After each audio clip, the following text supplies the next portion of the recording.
everyone. Welcome back. More griping, I guess. I was trying to describe to myself what my blog is about, but I'm warning people about the government of Canada and the despotic nature of our government. I've been having an ongoing fight with Revenue Canada, our tax collection arm of the government, and they, as in most countries, if you have an allegation made against you under the Revenue Canada Act, you are guilty until proven innocent. We also, since 1981, it's actually slightly before 1981 when we got our new constitution, the government of Canada, at that time it was, the leader was Pierre Trudeau. He started this interesting thing. He called it the dark side of excellence. I never forget it on TV. I watched him say it. I thought, wow. But he had performance bonuses for Government of Canada employees who were collecting money for the Government of Canada in whatever capacity they could do that. So everybody likes money, and under the Revenue Canada Act, if an agent there decides you've got to pay more money, you're guilty till you can prove yourself innocent. Isn't that interesting? So they do it, of course. And I have this outstanding, it's not outstanding. I've paid this many years ago. I'm having this fight. Anyway, this woman who's a minister now, she's an Acadian woman, a French woman. They speak a very old brand of French from before 1700. It's like speaking Old English. Anyway, she's accusing me of all sorts of things, and I have to pay a bill of $2,257, and interest is being compounded daily. I have always argued that I have paid this bill many years ago. In fact, I believe it was paid in the year 2008, 10 years ago. They have no record of it. Not a bit. Nothing. I found part of it yesterday. I've gone through my apartment a few times. I finally found this thing. And I also got a letter from the minister at the time, and this is like 10 years ago, who explained to me that rather than being $2,257, it's actually $247. And that it will be deducted from what we have in Canada as a GST refund. It's for overtaxing. They would take it from that and pay the bill. So they did. Now the bill's come back. Resurrected from the dead. And the woman minister saying, my department tells me this, my department tells me that. The department has never given her one document to support their claims. So I find mine. It doesn't have a date on it. Can you imagine? The Government of Canada, Revenue Canada, sent me a bill, a demand for payment, without a date. I have argued this point here in Surrey, British Columbia. They didn't know what it was, even though they mailed it to me. So then I went to St. John's, Newfoundland. They don't know what it is. Then Bob Hamilton in Winnipeg, Manitoba. And Winnipeg, Manitoba is the principality of evil for all of North America. That's a fact. Like my new bow tie? Did some shopping. Anyway, so in the end, I had to go to the minister over it. And this is a long time ago. And the minister had a hell of a time finding it. Finally did. And I paid it. He took the money out of my account. He says, you're going to have to pay that, so I paid it. My previous balance says zero. All of a sudden then it says in the next line, you now owe $1,000. Exactly, $1,000. So you'll find that a Government of Canada employee decided, I need a performance bonus. I'm going to tack $1,000 on this a-hole. That's what they call us in Canada. The Government of Canada calls us all a-holes. We are a production, we are managed, we are a commodity in Canada. That's what we are.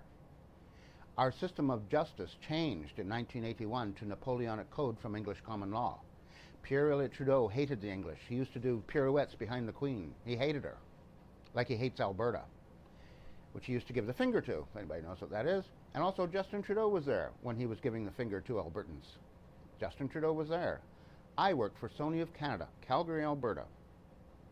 When Pierre Trudeau and Justin Trudeau came here and they were in a limousine, I worked for a man named Harry Cohen, who owned Sony of Canada, one of the 6 brothers who owned Sony of Canada. He went to meet him because he was a big contributor to the Liberal Party of Canada, which Pierre Trudeau was the leader of. So he went to meet him. He went out the door. I worked in the service department. You could walk there easily. He went out the door. It's like a block and a half away. A thing called the CN Tower, which we all call Husky Tower, but it's a communications tower. Harry Cohen went out the door. Wasn't half hour, Harry Cohen came back. He was cheering Pierre-Elliott Trudeau. Pierre-Elliott Trudeau got out of the limousine with his son, and they turned around and gave the finger to everybody standing there. Now, this man, Justin Trudeau, eventually became the Prime Minister of Canada. Harry Cohen was livid. When he came in the door, he was just trembling, shaking. He has given a lot of money to the Liberal Party of Canada. A lot. And that's his thanks for it? That's it? Harry Cohen, we had this little half-door service door. You had to reach around the door and, push the button up and you come in. I noticed, and he's my boss. He's the owner of the company. And I'm sitting in my chair. I watch him come through the door. I think, oh, my God. He was white in the face. He walked straight ahead. He walked right up to the door. He did not unclick it. I jumped out of my chair and ran to the door. I said, Mr. Cohen, let me get the door. He walked past me. He almost ran right into the edge of a door. He went right to his office. I could hear him slam his door. We could feel the wind go by us. His office isn't very far from my desk. It went through this place, like as they say, that news of Pierre-Elliott Trudeau and Justin Trudeau giving the finger to Albertans, it went through the place like shit through a goose. And I'm there as a personal witness, personal information. Personally, I was there. So you'll have lots of people in the government of Canada who say, oh, that didn't happen, this didn't happen. Harry Cohen was livid, and I was there. I'm a personal witness to it. So these things are hard for government of Canada would like to deny you, and that's why they send you these nasty, nasty bills. If you're you ask questions in Canada. I'm going to give you an example how different Canada is to the United States. In the United States, they have a whistleblower program because they know the abuses of government. They know what the abuses are. In Canada, we condone abuse, and we encourage it because if you can abuse the system, you get a performance bonus in your paycheck. Even policing does it in Canada. The more people you arrest, I have a cop friend of mine, he's retired now, but he told me this. His name is Don Keith. I'm going to give you his name, Don Keith. He lives not far from me, right over here. As he told me, he said, when I became a cop, he never said police officer, he always called himself a cop. He's famous for breaking noses. He quit school in grade 8, and he showed me his right hand. Knuckles are worn together. He said, I can break your nose with one punch. You can't stop me. He said, I've done it many times. He said, but I noticed when I became a cop, so this was quite a few years ago, the more people you arrest, the faster up the ladder you go. That is as true today as it has ever been in Canada. It's production work. It is. And when you're handcuffed, your chances of being beaten up are very, very good in Canada. In fact, in some instances, people have died in handcuffs, and there is no investigation in Canada. We do not do it. This is apparently, you see the problem, if you're the leader of the country, you would never want that to change. You have unbelievable power. It's fantastic. They must be drunk on it, for God's sake. So anyway, I have this fight on my hands. I finally found this document. I have to mail it to this woman. She sent me a long form of things to fill out, all these questions. They claim I'm self-employed, that I claimed more than $2 million in business losses. I did no such thing. Somebody has made that up at Revenue Canada to make me look like a bad guy. You're going down, mother. MOFO. So, that's how it works in Canada. We have no way to protect ourselves. And when we go to the courtrooms of Canada, the judges are instructed by Parliament, and this is a fact, to protect the government of Canada from the people. There are more than 45,000 civil cases against the government of Canada, which will never be heard. Beverly Ann McLaughlin, who used to be the top judge in Canada, who didn't study, she studied law for a very short time. She studied philosophy for 6 years and somehow became the top judge. She said Canada can't afford it. So the abuses are condoned and encouraged. And the government is the one to blame, as governments are. In Canada, governments are not the servants of the people. The people serve the government. That's a tremendous change that happened, and the people of Quebec wouldn't sign for it. They realized they could smell a rat. And as René Lévesque said, the premier of, in Quebec he's called the Prime Minister. He's passed away now.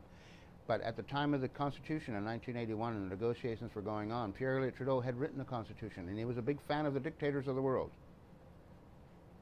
We have a thing called the Charter of Rights and Freedoms. Mr. Trudeau gave it to the judges of Canada, not to the people. In the United States, they have a constitution. The rights of Americans are in the hands of American people. In Canada, they're in the hands of the judiciary. Who runs them? Parliament does. I have these articles on my computer. They're newspaper articles. I'm reading from them. Judges have to do it. Judges have no authority in Canada over the government, or the government likes to call itself the Crown. No authority whatsoever. Not a thing. Amazing, right? It crept up on us so quickly and so easily and so quietly. As Pierre Trudeau said after the Constitution, he said, "Welcome to the quiet revolution." Well, it was a revolution, all right. He overtook the province of Quebec with the War Measures Act. He moved in the military. He arrested a whole pile of people. He went through their mail. He went through their underwear drawer. He did whatever he wanted. He became generalissimo. Hey? The rights of the people were suspended. All people of Canada. Everybody, everywhere. I'm running out of time. Sorry to get on the gripe again, but we have to expose the darkness. We have to have justice in Canada. In my opinion, I will be long dead before anybody in Canada ever sees justice. My career has been ruined. Revenue Canada is chasing me. Canada Post still opens my mail. I have a cell phone that's being monitored. My emails are being monitored. A lot of people, we're all like that anyway. If you think Facebook doesn't have all your information ready for anybody who wants it, anybody in government, let's say, they'll even sell the information to big companies, and they do. They got caught doing this before. So we're all being monitored. It's not just me being paranoid. You should all be paranoid. I wish I could say something uplifting at the end, you know, like there has to be hope. But as it says in the Bible, our job is to expose the darkness.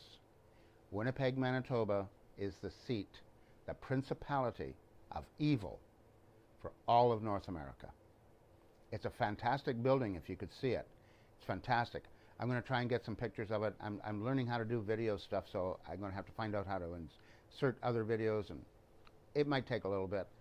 Bear with me. Toodly-doo, everyone. Have fun. Bye.